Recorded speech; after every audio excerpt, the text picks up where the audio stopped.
Voici Tam Tam Tropical, votre émission d'information et de débat sur l'Afrique et sa diaspora, conçue et présentée par Juvénal Noël.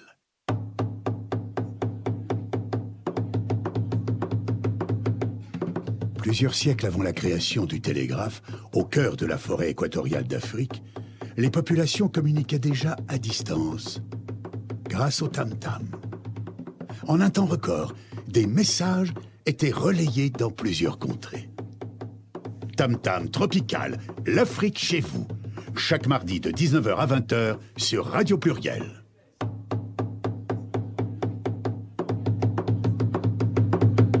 Tam Tam Tropical, votre magazine sur l'Afrique, conçu et présenté par Juvénal Noël.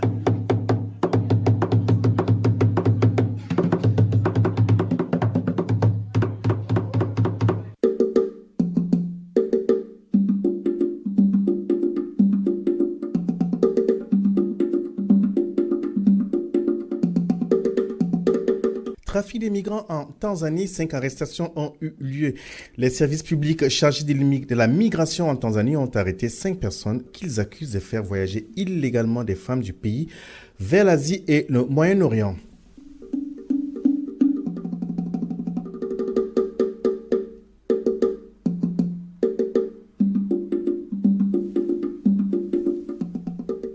Des Burundais expulsés du Rwanda. Les citoyens du Burundi expulsés du Rwanda mènent des activités d'espionnage et aggravent les tensions entre leur pays d'origine et leur pays d'accueil, a déclaré un officiel rwandais à l'agence Reuters. Cette décision porte à 1700 au moins le nombre de Burundais expulsés du Rwanda en moins de 2 mois.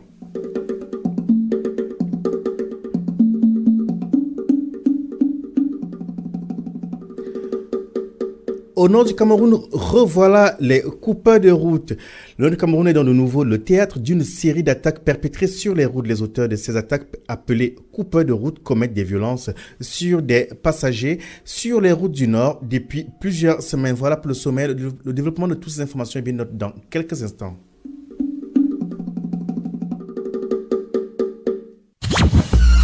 Radio Pluriel, numéro 1 sur la diversité. Adelo, Wakile jantan lo, walelo, Adelo, Adelo, Numa yule jantan lo, walelo. Tone buli salako wa kumale, Tone buli salako wa botole. En bas, en bas. Adele bawa koma ewilo enfant kole Adele bawa koma ewilo anile mchon joli mame Adele viens va danser manjo joli akejene Adele viens va danser joli bébé ananjo ewilo mignolere kote mignole on tokano ne pale duma yo ayi joli yo wala ya zuro on tokano la gola m'a trompé je ne veux pas oh joli bébé.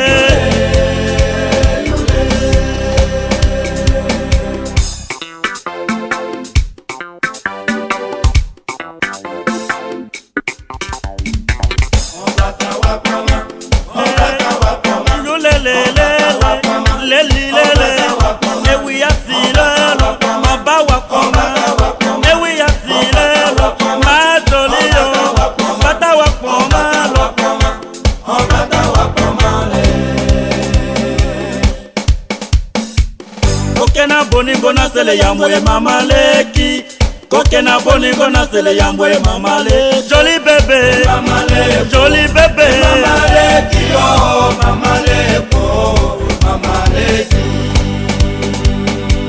kokena boni gona sele yambwe mama leki kokena boni gona sele yambwe mama le atuo jovelo mama leki oh mama leko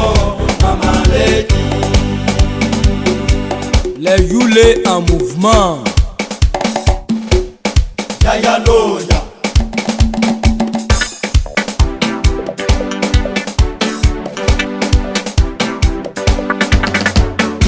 Kokena no banemu, kokena no banemu, kokena no banemu, kokena no banemu. Eh, ah, non c'est jaloux, oh, ah, non c'est jaloux, oh, anemu, oh, anemu. Samijo baloba, Samijo baloba, Samijo baloba, Samijo ba, Samijo ba. Bonigona, lokena boni, lokena ni, lokena boni.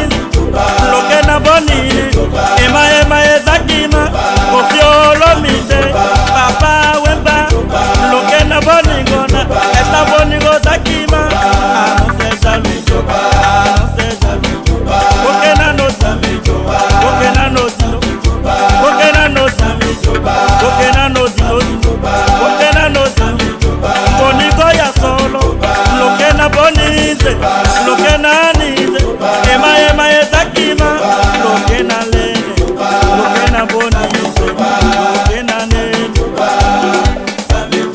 Bonigo ya solo, lokena watere, lokena bini, ema ezakima, lokena boningona, lokena bandefo, lokena nize, joli bébé. Radio Pluriel, votre fenêtre sur le monde.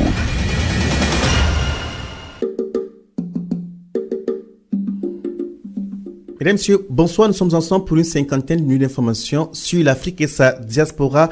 Soyez les bienvenus. Nous allons directement sur le continent africain où les services publics chargés de la migration en Tanzanie ont arrêté 5 personnes qu'ils accusent de voyager illégalement des femmes du pays vers l'Asie et le Moyen-Orient. Les mises en cause sont des citoyens d'Arabie Saoudite, du Maroc, du Kenya et de la Tanzanie. Ils ont été appréhendés à Dar es Salaam, la plus grande ville du pays, alors qu'ils tentaient d'emmener 12 filles au Burundi, selon John Nsumule, le chef des services tanzaniens de la migration. M. Nsumule considère leur arrestation comme, je cite, un coup de maître dans la lutte menée par les autorités contre le trafic des êtres humains. Plus de 500 Tanzaniennes emmenées en Inde par des agences d'emploi qui leur avaient promis du travail finissent par travailler comme domestiques dans ce pays d'Asie sans contrat de travail selon le gouvernement tanzanien. Les autorités de ce pays ont affirmé la semaine dernière que ces femmes venues de leur pays étaient exposées à de nouveaux abus et certaines d'entre elles étaient soumises à l'esclavage sexuel. En Inde, d'autres Tanzaniennes se livrent à la prostitution pour gagner leur vie d'après le gouvernement.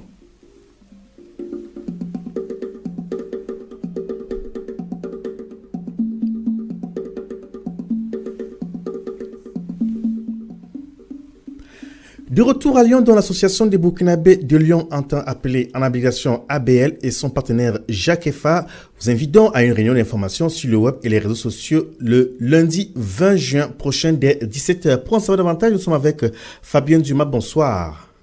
Bonsoir. Comment allez-vous? Très bien, merci et vous? Alors, très bien, merci. Alors, une réunion d'information sur les réseaux sociaux, concrètement, oui. De quoi s'agira-t-il précisément? Il s'agit d'informer les associations lyonnaises qu'il est possible de communiquer et d'avoir plus de visibilité à moindre prix grâce aux réseaux sociaux. À moindre prix, c'est-à-dire? C'est-à-dire pratiquement gratuit si on s'en occupe seul, et ou sinon sous forme d'abonnement avec nous ou d'autres prestataires. Alors, pourquoi seulement des associations? Alors pour commencer, je suis membre actif de l'ABL, donc il était important pour moi de commencer par cette association pour laquelle je communique pendant les événements. Donc ça me paraissait normal de commencer par les associations, et c'est surtout ceux qui ont le moins de budget généralement en communication et qui ne peuvent pas se permettre d'avoir toujours une chargée de communication ou de faire intervenir une agence pour faire flyers, affiches et tout ce qui s'ensuit sur le web. Ben, c'est vrai, quand vous dites commencer par les associations, ça laisse croire que dans l'avenir, vous penserez aussi au TPE, par exemple. Exactement. Et c'est le but de Jacques Effa. On a monté cette SAS avec mon associé Jeanne pour aider les petites entreprises qui n'ont pas non plus les moyens d'embaucher quelqu'un pour faire de la communication ou une agence, en fait, pour les aider à communiquer et à toucher de plus de clients et des prospects à travers les réseaux sociaux. Sachant qu'aujourd'hui, être responsable d'une association ne signifie pas forcément qu'on sait faire usage des techniques, des nouvelles technologies. Exactement, mais bon, à partir du moment où tout le monde sait envoyer un mail et où la plupart des gens travaillent aujourd'hui sur informatique, il suffit simplement de leur expliquer comment ça fonctionne, les règles de base pour qu'ils puissent l'appliquer eux-mêmes à leur association. Voyez-vous, ça a l'air évident pour vous, mais ça ne l'est toujours pas. Est-ce qu'il faut un niveau minimum requis pour assister à cette formation? Non, pas du tout. Justement, la plupart des gens, encore une fois, envoient des mails au quotidien, ont un smartphone. Il suffit juste qu'ils participent à cette réunion d'information pendant 1 à 2 heures pour comprendre simplement que c'est possible de le faire soi-même. Mais 1 à 2 heures, c'est pas évident. Oh, 1 à 2 heures en réunion? C'est plutôt, je veux dire oui. Court, même. Pour être apte à pouvoir le faire après. Oui, si. Au moins, le but est qu'ils comprennent l'intérêt en fait des réseaux sociaux, qu'ils soient le plus actifs possible sur le web. Et puis, les nouvelles générations sont là aussi pour prendre la relève au niveau associatif. Est-ce à croire donc votre rencontre est prévue exclusivement pour les associations? Je veux dire, ceux qui ne sont pas sous forme d'association peuvent y participer ou pas? Ils peuvent tout à fait participer, mais il faut savoir que sur notre page Facebook, vous pourrez retrouver d'autres événements. Celle-ci est principalement réservée aux associations, mais nous en ferons plusieurs en fonction de l'activité et des métiers des entreprises. Donc, si quelqu'un qui est porteur de projet au chef d'entreprise, il vient, il ne sera pas refoulé? Non, pas du tout. Pas du tout, non. Il vient nous voir avec plaisir et intervenir peut-être avec nous. Ou sinon, il nous contacte directement sur notre page Facebook ou sur Google. Et puis, on lui donnera les conseils. C'est gratuit? Exactement. Il n'y a pas Est-ce qu'il y a une participation aux frais? Oui, il y a une prestation aux frais qui est de 5 €. Donc, il faut avoir ces 5. Il faut avoir simplement 5 €. Allô? Oui, je suis là. Oui, oui. Il faut avoir 5 € pour participer aux frais de location de la salle et puis aux boissons qui seront disponibles pendant la réunion. Merci beaucoup, Fabienne Dumas. Donc, je rappelle à ceux qui prennent le train à marche que maintenant, que l'événement a lieu lundi 20 juin prochain à 17h. Vous connaissez l'adresse? 320 avenue Berthelot au centre d'affaires. Bonne soirée et au plaisir. Merci à vous aussi. À bientôt. On vous attend nombreux. Au revoir.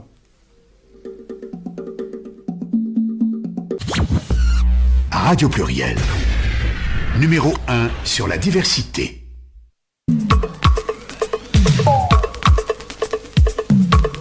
Sankalewa, Sankalewa,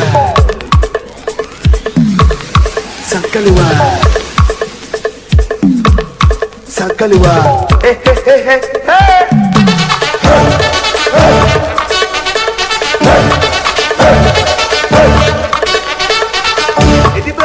Sankalewa, ibe na wodi, ibe na mi bana, ibe na ardi, ibe Sankalewa, ibe Sankalewa, ibe Sankalewa, ibe mototo, ibe money na de, ibe na mi bana, ibe Sankalewa,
Soldier, soldier, soldier. Quand je pousse à gauche, moi tu pousses à droite. Quand je pousse à droite, moi tu pousses à gauche. Moustache, toujours. Moustache, toujours.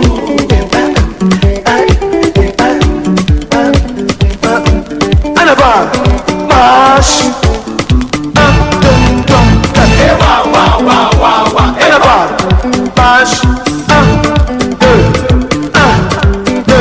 En avant, marche. 1, 2, 3. 1, 2, 3. En avant, arrêt. Tema, tema, tema, tema, tema, tema, tema. En avant, arrêt. Tema, tema, tema, tema, tema, tema.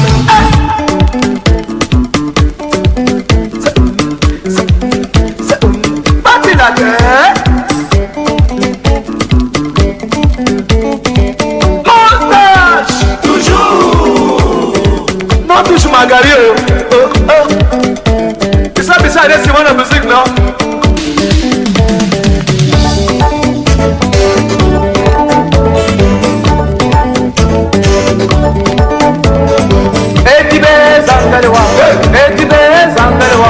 Les commandos Zangalewa, 62 Zangalewa, de même esprit Zangalewa, de même plus Zangalewa, Zangamina Zangalewa.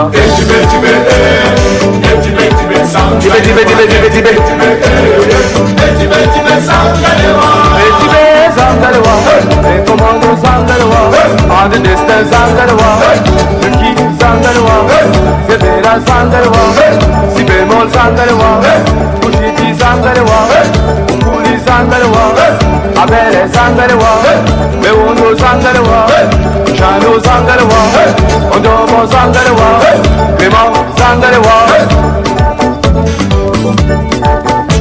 En avant, marche.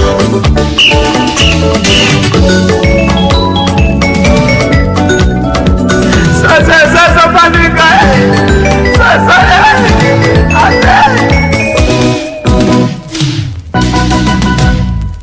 Et ma sangale, Bibele gale, Amasangale, Bibele gale, tu as accepté, on va tout lâcher, et puis t'enfermer, pas de bonne, Bibele gale, Amasangale, Bibele gale,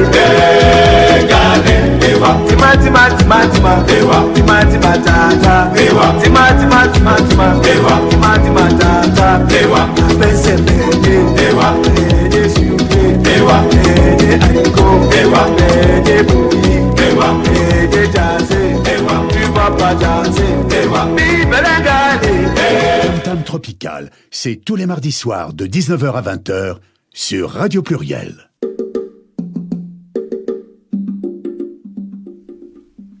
Bien, c'était la chanson à succès Zangalewa, qui est une chanson du groupe les Golden Sun des années 1986.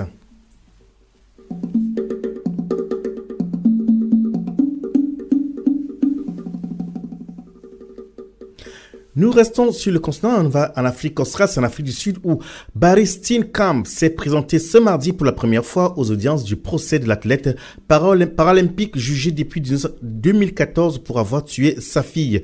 Dans un témoignage émouvant, il affirme que sa famille est dévastée par la mort de Riva.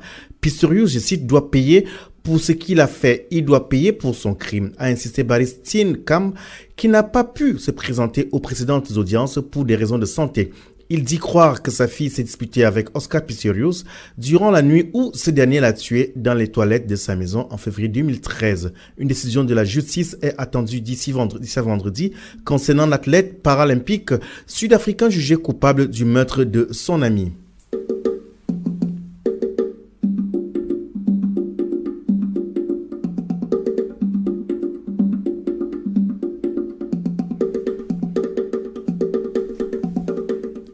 Au Cameroun, revoilà les coupeurs de route. Le nord du Cameroun est de nouveau le théâtre d'une série d'attaques perpétrées sur les routes. Les auteurs de ces attaques, appelés coupeurs de route, commettent des violences et sur les passagers sur les routes du nord depuis plusieurs semaines. Un jeune motocycliste et son passager ont été abattus il y a une dizaine de jours sur le chemin dans cette partie du Cameroun. Selon l'hebdomadaire camerounais L'Œil du Sahel, ils sont tombés dans un guet-apens des coupeurs de route. Les autorités ont réagi à la résurgence de cette forme de banditisme. La riposte a permis de démanteler plusieurs groupes armés et de récupérer des armes de guerre, des munitions et des dizaines de têtes de bétail. Une dizaine de raids ont été menés récemment dans la région, ce qui a permis de saisir environ 70 armes de guerre et des milliers de munitions. Selon le correspondant de la BBC à Yaoundé, plus de 30 groupes de coupeurs de route ont été arrêtés. Les autorités ont invité les populations à dénoncer ces bandits dont certains viennent du Nigeria et de la République centrafricaine.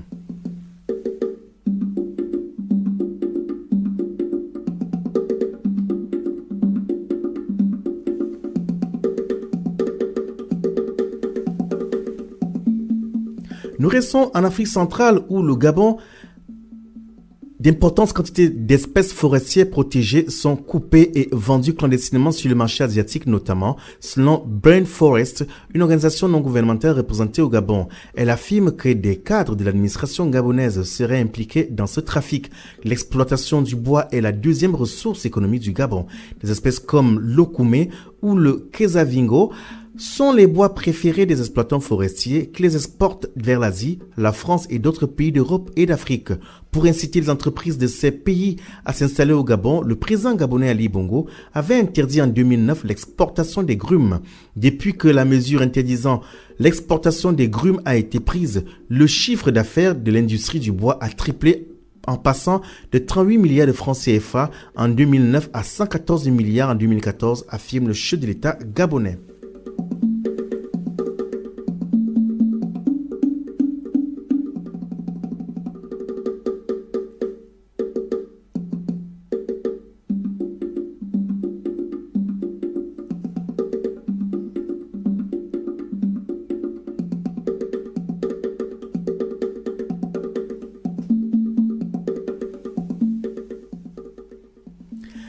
La corruption est-elle du vol ou non? L'écrivaine ghanéenne et opposante politique Elisabeth Oene analyse ce que nous voulons dire lorsque nous parlons de corruption. Le Premier ministre britannique David Cameron pense probablement qu'il existe une définition incontestée du mot corruption.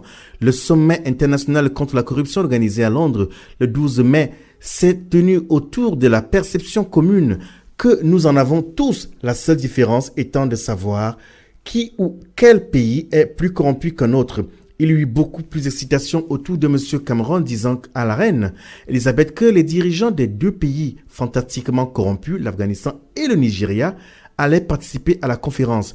J'aurais aimé cependant que la conférence ait passé un moment à définir exactement ce que les participants comprenaient de la corruption. J'ai exploré quelques définitions différentes de ce mot, affirme le Premier ministre Cameron.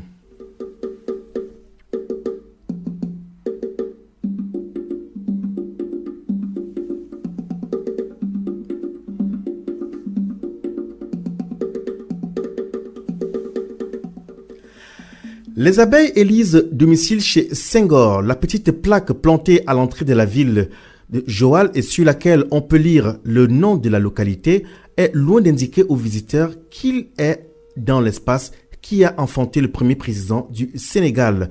Et à la maison où Senghor a passé une partie de son enfance est devenu un musée très peu fréquenté, un musée aux allures des maisons abandonnées.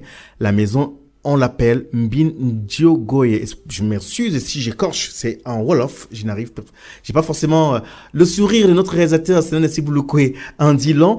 Donc, dans la langue du terroir, le Sérène, Mbin Ndiogoye veut dire la maison de Ndingoye. Et Ndingoye qui est le nom du père de Sédar Senghor, signifie le lion. Le conservateur du musée Étienne Dieng ouvre les portes de l'endroit. Le caractère presque anonyme et le délabrement de la porte d'entrée de la cour laissent le visiteur perplexe. Par contre, le séminaire de Ngazobil, qu'il a fréquenté dès son plus jeune âge, est toujours une école d'excellence. Nous allons dans la région des lacs où des Burundais sont expulsés du Rwanda. Les citoyens du Burundi expulsés du Rwanda mènent des activités d'espionnage et aggravent les tensions entre leur pays d'origine et leur pays d'accueil, a déclaré un officiel rwandais à l'agence Reuters. Cette décision porte à 1700 au moins le nombre de Burundais expulsés du Rwanda en moins de 2 mois. Une responsable burundaise a confirmé l'expulsion de ses compatriotes du Rwanda en précisant qu'elle a eu lieu jeudi et vendredi. Louise Mushikiwabo, la ministre rwandaise des Affaires étrangères, a dit la semaine dernière à des journalistes que les Burundais expulsés du Rwanda s'y étaient installés illégalement. La crise politique au Burundi a entraîné de vives tensions dans les relations de ce pays avec son voisin. Bujumbura accuse Kigali de soutenir les adversaires politiques de Pierre Nkurunziza, le président burundais réélu en 2015 pour un 3e mandat contesté par l'opposition de son pays. Tam Tam Tropical, c'est tous les mardis soirs de 19h à 20h sur Radio Pluriel.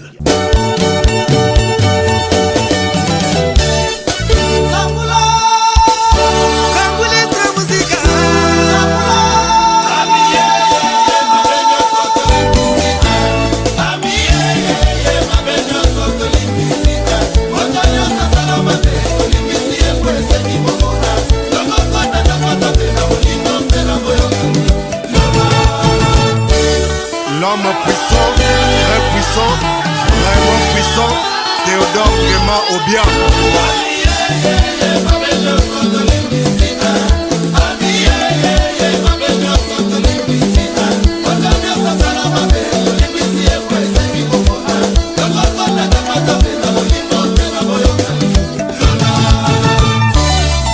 Bozue Pesi Bokabwani, Yangoto Salangele, Roga Roga Simbanzumu Makasi.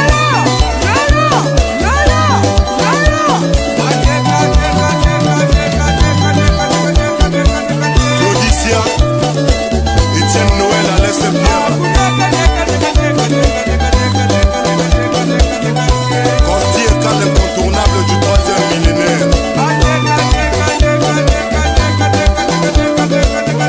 Ahmed Bakayoko.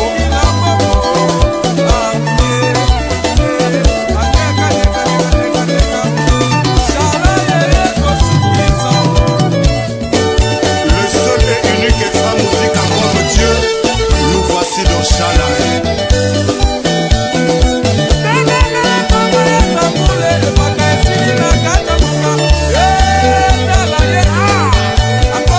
Alain Bema le français, Badilas Morel.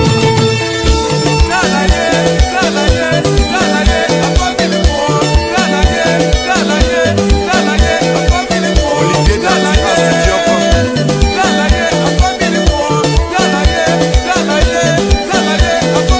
Mesdames Milano Mia Morel.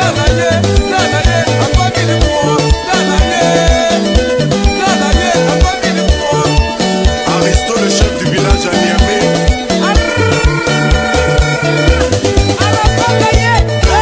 Zachary Barabas. Serge Kaembe. Manda Chebois. Richard Soudano.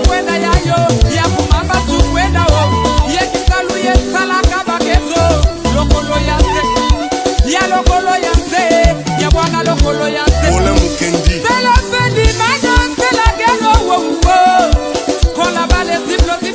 Il n'y a pas de choix, si tu fais pas mi changi ma chérie, au cadavre, Malik Koulibaly. Bisengo Color Sapo Délice. King Service Express. Jean-Marie Moulaka.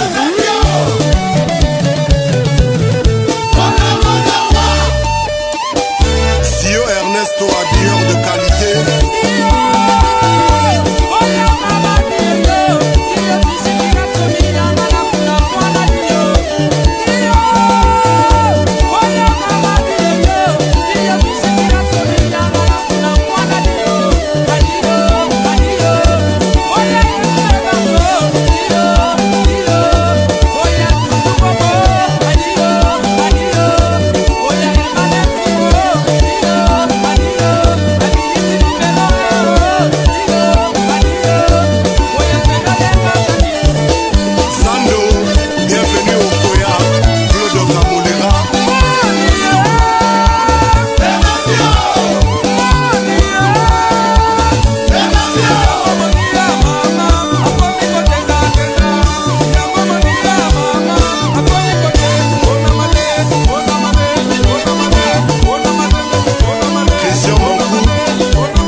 Tanga la soki Yula omoni Boys. ezra na mabele Reine Aminata Mère Malou. ibolabala na mabele Shaggy biso Sharofa. toboyi masumu na mabele Loris la Congolaise. otokia butu na mabele Eveline Ngongolo. babulukisi na mabele José Congolo na Tipka. Gonzia Patrick Wapi Dr. Yves. Aleba na Kini Botelema. Extra musique Angoyo. DJ Bata. Kiki Touré. Yapamat Yapamat Atanas Makumbi. Yapamat Yapamat Eponge Kombo. Yapamat Yapamat Yapamat Niki Gongara.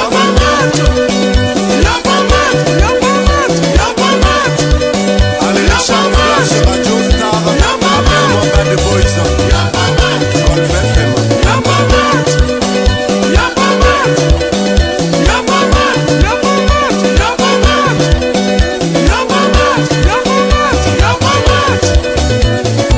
Martelly Kiobole qui a des slons. Iwi Tchengogo. Popa Kabouya. Nina Service. Innocent Zembo. Bobby Baka. As As Mabundu. Silver Uba. Gorio Kangeti. Vous écoutez Tam Tam Tropical sur Radio Pluriel.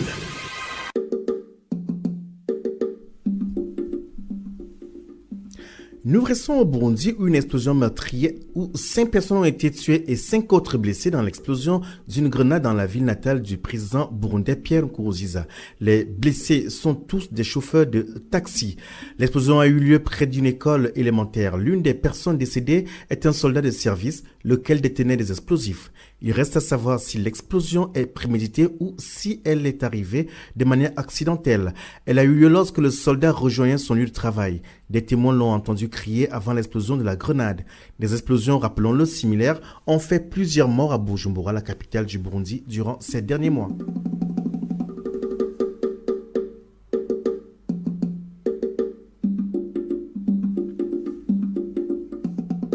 Non loin du Burundi, nous allons en République démocratique du Congo où depuis des années, les habitants de la ville de Goma, dans l'est de la République démocratique du Congo, se plaignent du goût salé de l'eau. Pour pallier ce problème, ils s'approvisionnent au Rwanda voisin. Au poste frontalier entre les deux pays, plusieurs handicapés s'adonnent à ce commerce. Ils puisent l'eau dans le district de Rubavu, dans l'ouest du Rwanda, et la transportent jusqu'à la frontière à l'aide de vélos ou de tricycles. Fidèle Kujima, handicapé rwandais, le fait depuis quelques mois. Il dit, je cite, « Nous puisons au robinet pour la revendre de l'autre côté de la frontière, mais pour joindre les deux bouts du mois. J'ai aussi un travail de bagagiste dans une petite ONG locale dans l'ancienne province du Nord Kivu. Les Congolais aussi s'adonnent à ce commerce. Cette fois-ci, ils achètent l'eau à la frontière pour aller la revendre au cœur de la ville. Le prix varie entre 300 francs congolais, dont 1000 francs CFA, selon la quantité, soit un peu plus d'$1. Un montant qui se multiplie selon la consommation des personnes et le nombre des membres de chaque famille.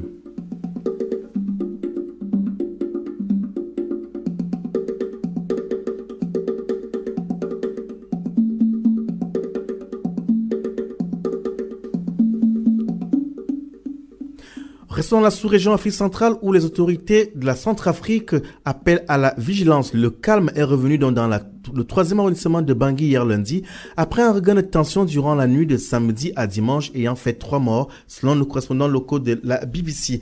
À l'origine des tensions, le braquage mortel d'un conducteur de mototaxi de confession musulmane au niveau du pont Jackson.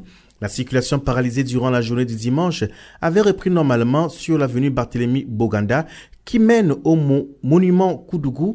Dans le 3e arrondissement, le centre commercial et les boutiques du PK5 quartier à majorité musulmane avaient rouvert leurs portes.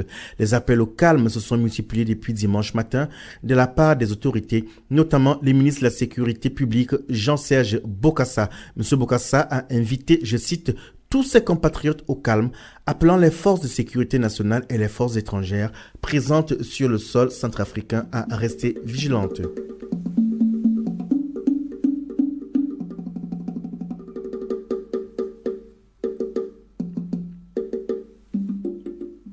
Nous allons au Niger où l'opération est menée par la Haute Autorité de lutte contre la corruption et les infractions assimilées en abrégé ALSIA dans le but d'identifier les bénéficiaires de l'argent payé à des enseignants fictifs. L'opération doit en même temps permettre d'identifier ceux qui exercent la profession d'enseignant sans être titulaires d'un diplôme reconnu par les autorités. Au Niger, les enseignants contractuels sont plus nombreux que les enseignants titulaires qui sont dûment engagés par l'État.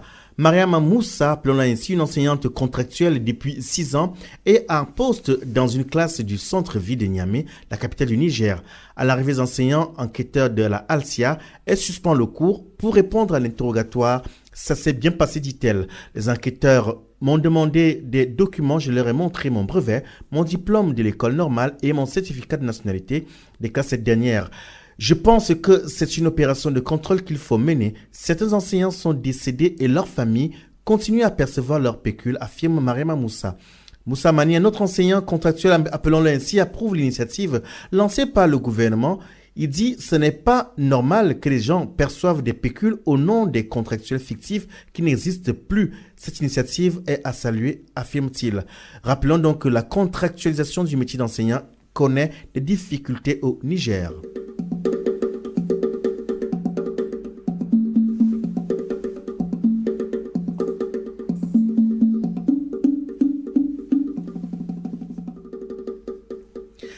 Faisons un tour sur la côte ouest africaine où les expulsions sont suivies parfois de violences et d'extorsions de fonds, selon Human Rights Watch qui appelle le gouvernement ivoirien à mettre un terme à cette violation du droit international. Les expulsions des habitants des forêts classées de la Côte d'Ivoire seraient menées avec le concours de la SODEFOR, entendu la Société ivoirienne de développement des plantations forestières, affirme l'Organisation de défense des droits de l'homme. Les habitants des forêts classées de Côte d'Ivoire vivent dans la crainte d'expulsions arbitraires et ont été exposés à des actes d'extorsion de fonds et à des violences physiques par des autorités chargées de la conservation des forêts, soutient Human Rights Watch. Dans un rapport, cette organisation, l'association, cite de nombreux témoignages de planteurs qui disent avoir eu leur maison brûlée et s'être fait battre par des agents de la SODEFOR. La SODEFOR confirme qu'il y a eu des expulsions, mais elle soutient que les expulsions ont été menées sur la base de la loi. M. Dogui Aboa, son directeur général par intérim, affirme que les populations concernées étaient prévenues à l'avance. La forêt ivoirienne s'est fortement dégarnie en 50 ans. La crise ivoirienne en Côte d'Ivoire, la crise politique en Côte d'Ivoire, tant pour moi, en 2001-2011, aurait accentué cette dégradation. Les populations vivaient et cultivaient dans les forêts avant que celles-ci ne soient classées. Maintenant, 40% du cacao produit dans le pays provient de ces sites protégés.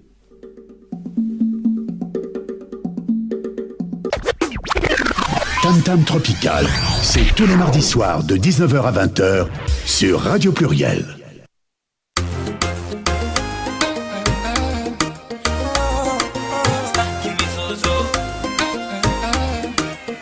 Eti nikuvumilie, usheana Bwana yo, hata dhamiri yako wewe ikusite unihurumie.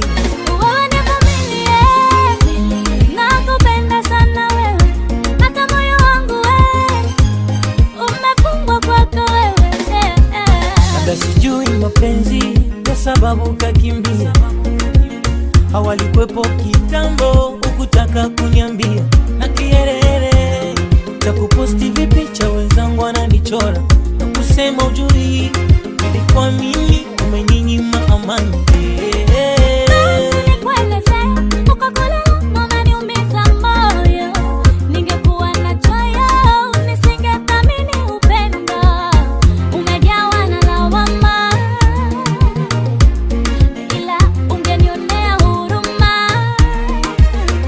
Wajua hali yetu mpenzi, nisingeweza vumilia.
sio pesa ile kikosekana yanapungua. Kwa nini nikuangalie mpenzi we, ukitoka na mwingine unipe pesa za yule nitumie, utanipenda kwa lipi? Habari ya mapenzi niulize mimi, we uko moyoni, kelele za nini? Ninakuheshimu niamini, vumilia kidogo, nimchune chune. Hivi ndo wanaume gani kusifiwa mapenzi, kupeleka vijizawadi vyangu naona hivi. Usijali baby, Hadhi yangu ni vibajaji, mwenzangu uzungu takuweza wapi? Samaki machozi barini, hata nikifanya uoni ni maumivu moyoni, takuweza wapi? Samaki machozi barini, hata nikifanya uoni ni maumivu moyoni, eti nikuvumilie masimango ya nyani, akijua mimwenzie nitaoa yankini, eti nikuvumilie msheana bwana yo, hata dhamiri yako we ikusuta unihurumie. wewe ni familia, nakupenda sana wewe, hata moyo wangu wewe umefungwa kwako wewe. Nasema staki mizozo, staki mizozo, nasema staki mizozo, staki mizozo, nasema staki mizozo, staki mizozo, nasema staki mizozo.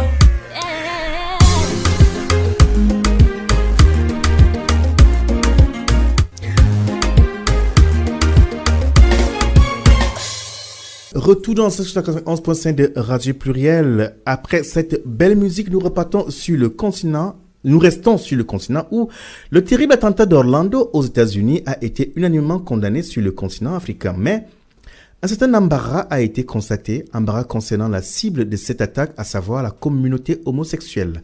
Il faut savoir en effet que les homosexuels en Afrique sont largement considérés au mieux comme des déviants et au pire pourchassés. C'est ce que nous explique le magazine L'Observateur Palga à Ouagadougou. Vue d'Afrique, écrit le journal, ce sont des condamnations mêlées de gènes qui semblaient se dégager naturellement. On va donc poursuivre en fait, je disais donc, on ne peut que condamner cette furie meurtrière, surtout dans les pays qui ont déjà connu pareille épreuve de feu, tel que le Burkina Faso, dont le président a dénoncé la chose sur Twitter. Version similaire du côté d'Ali Bongo du Gabon, de Dlamini Zuma, la présidente de la Commission de l'Union africaine, et de Jacob Zuma, le président sud-africain. Cependant, il faut le reconnaître, pointe donc le quotidien ougalais autant pour moi de Ouagadougou, il a entendu. L'opinion africaine dans son ensemble et au-delà des palais présidentiels est partagée entre légitime indignation et non-dit au regard de la cible, en l'occurrence les lesbiennes, gays, bisexuels et transsexuels, en français facile, les homosexuels, le comble de la luxure dans de nombreux pays africains. Pour certains, poursuit l'observateur Palga, ces groupes entretiennent des relations contre nature et pour d'autres, ce sont des fous qu'il faut envoyer à l'exil.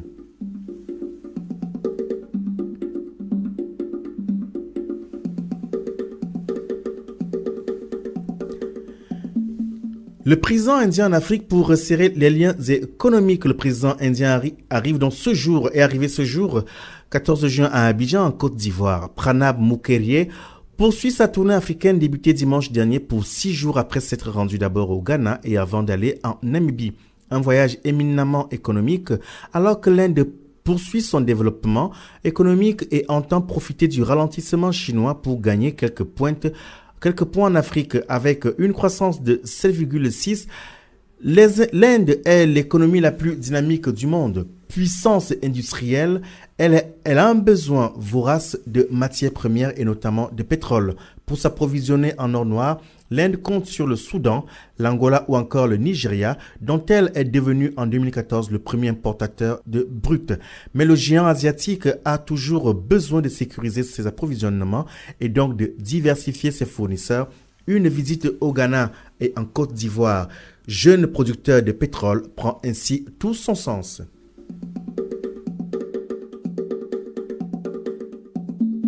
Maître Masson José, Eker, Rama, décompté. On y va. Grosse caisse. Pitos, Mbonda, elle est là.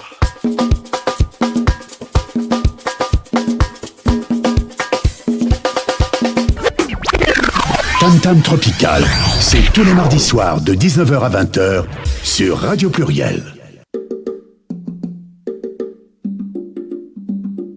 Nous allons sur la corne est de l'Afrique. Les affrontements ont éclaté le week-end dernier entre les armées éthiopiennes et érythréennes le long de la frontière entre les deux pays. Cette frontière est régulièrement le théâtre d'accrochage entre les deux pays qui se sont livrés une guerre dévastatrice dans la région entre 1998 et les années 2000. Mais cette fois-ci, les combats ont été les plus durs enregistrés depuis la fin du conflit. Même si le déroulement exact des événements n'est pas encore très clair, difficile encore de décrire avec certitude ce qui s'est vraiment déroulé ces derniers jours dans le Tigré. C'est des régions frontalières sous haute tension où deux armées rivales se font face à face depuis maintenant plus de 15 ans.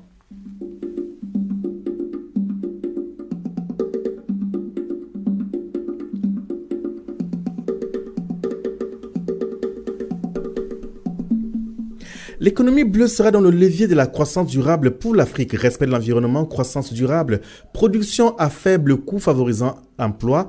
L'économie bleue a tout pour séduire le continent africain. L'économie bleue est au cœur de la mondialisation. 90% des échanges commerciaux entre les États s'effectuent par voie maritime et 95% des communications mondiales s'opèrent par réseau sous-marin. Nous arrivons au thème de notre magazine avec cette dernière information. Pour nous servir de main de maître à la réalisation, c'est Senanesi Bouloukoué. Dans vos délicates oreilles, Juvenal Noël, votre humble serviteur. Rendez-vous est donc pris mardi prochain à 19h pour notre édition de Tam Tam Tropical. Merci de votre fidélité.